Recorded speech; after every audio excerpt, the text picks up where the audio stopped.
A lifelong fan of mythology, Judith went so far as to get 2 degrees in classics from the University of California, Santa Cruz, and from Cornell. She now writes fantasy and magic in a Bronze Age world. The 3 books in her Tesha series include her latest, of Kings and Griffins, and draw on the true life of a remarkable but little-known Hittite queen who ruled over one of history's most powerful empires, whose letters and judicial decrees found on clay tablets reveal a fine, sleuthing mind.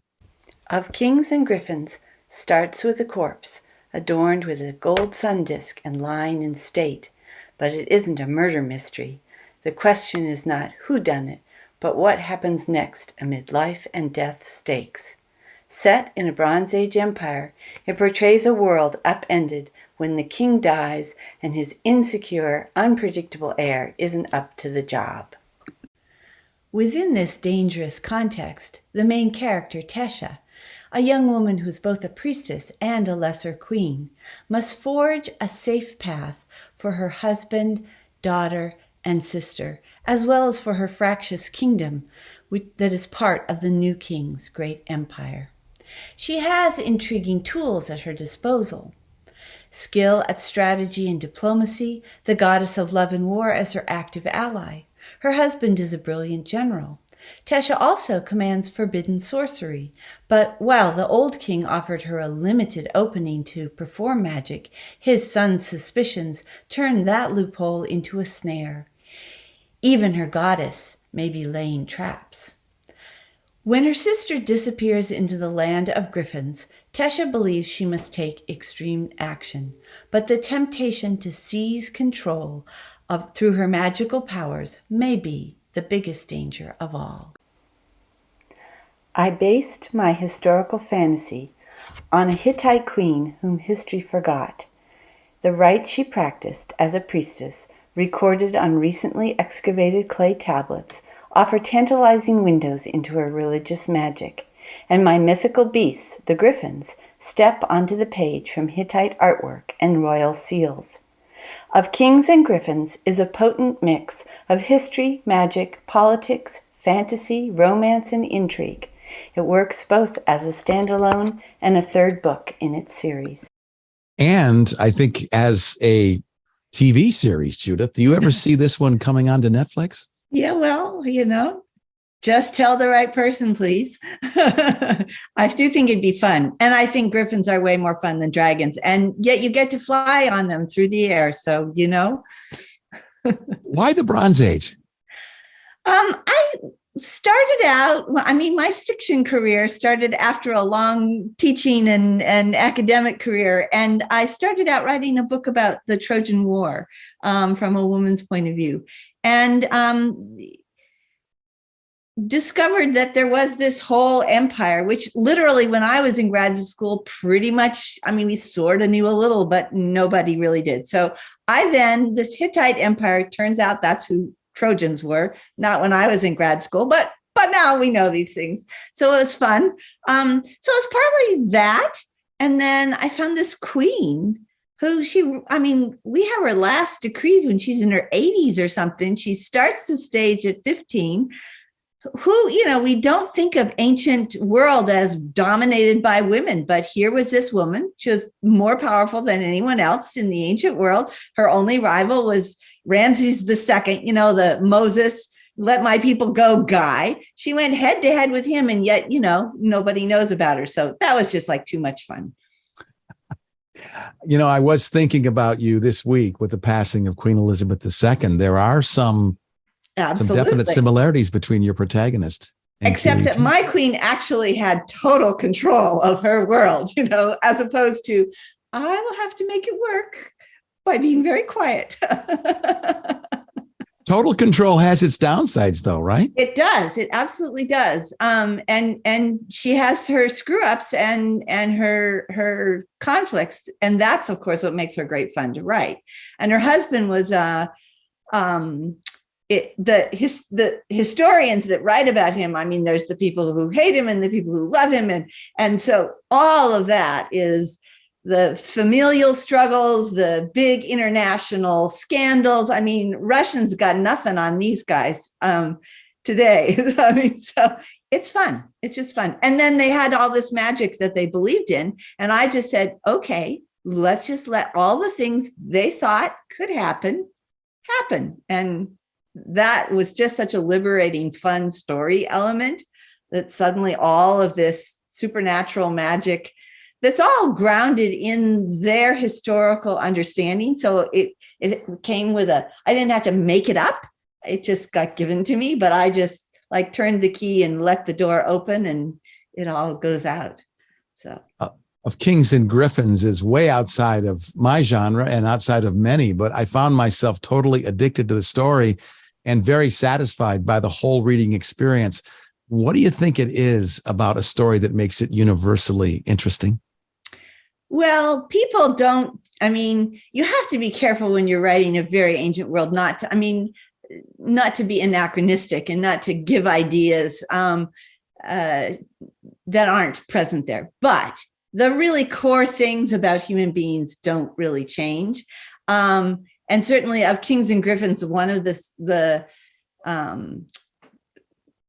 key concerns is like protecting your family. Like you don't have to, you threaten small children and no small children die, no dogs, no, but that grabs your reader. And it's whatever Marsha was saying, it's characters. You first create a character that you really care about, that you're engaged in, that you want, and then you put them in mortal peril. And your reader is going to care about that. And especially if you have characters like these who can do a lot. It raises the stakes, and it also puts this huge responsibility on each of their decisions. So it's really, it raises the suspense and the excitement easily.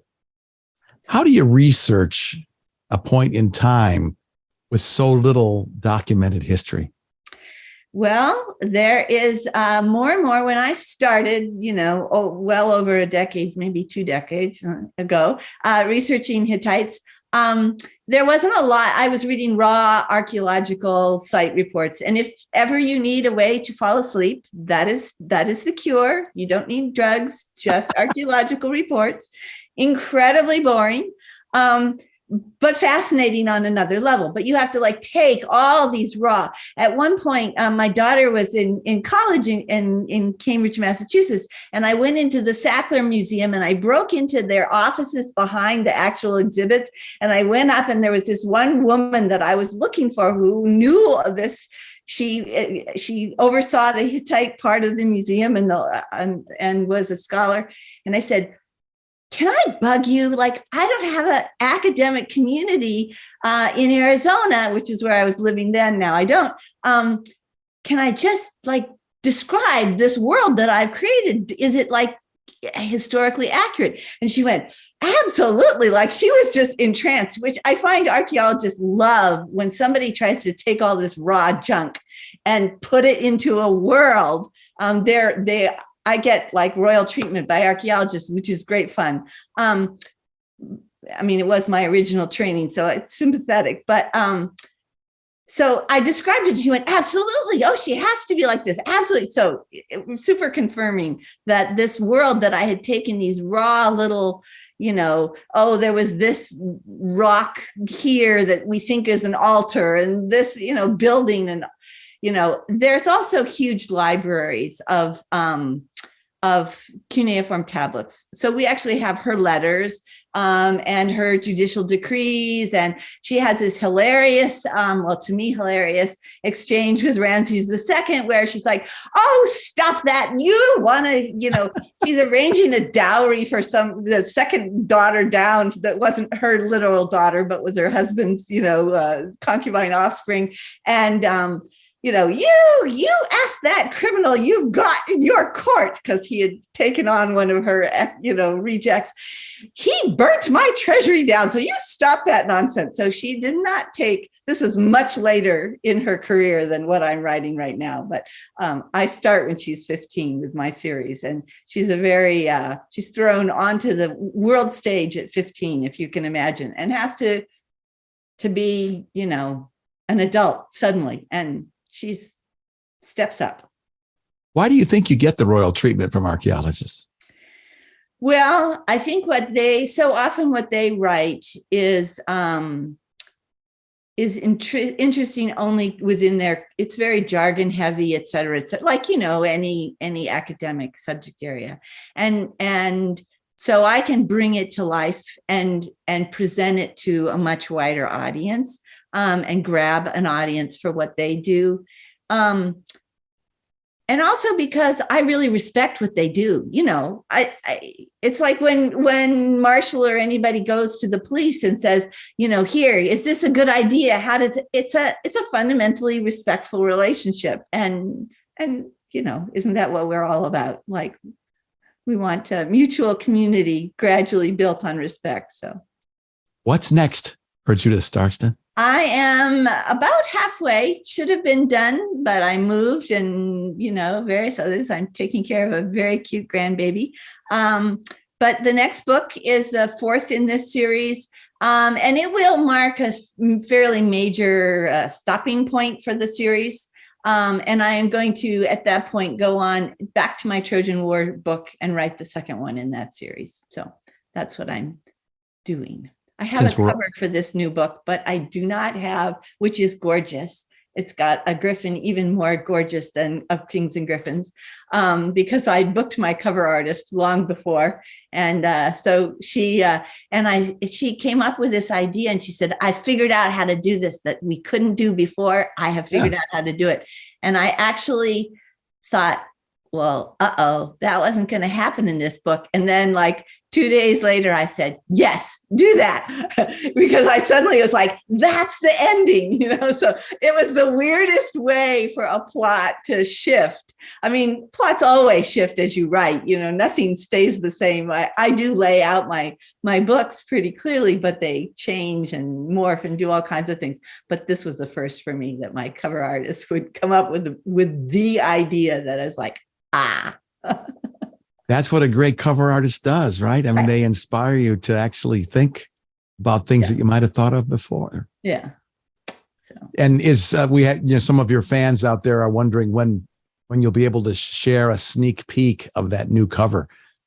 Well, I will put it in my newsletter fairly soon, and that will go out. And actually, my newsletter, if you go on my website, which is just my name.com, judithstarkton.com, and when you sign up, you get a Griffin novella.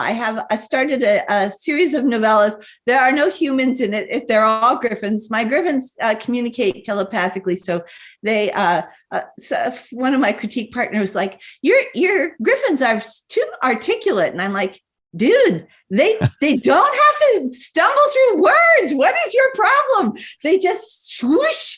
Don't we wish that we could just like send in your thoughts and suddenly you understand everything the person just thought to you, and then you think back and it comes laden with all the right emotional tonalities. So it's very fun to write them because there's this like speed of communication, which of course I then have to put on paper. So there's a little challenge there, but it's fun.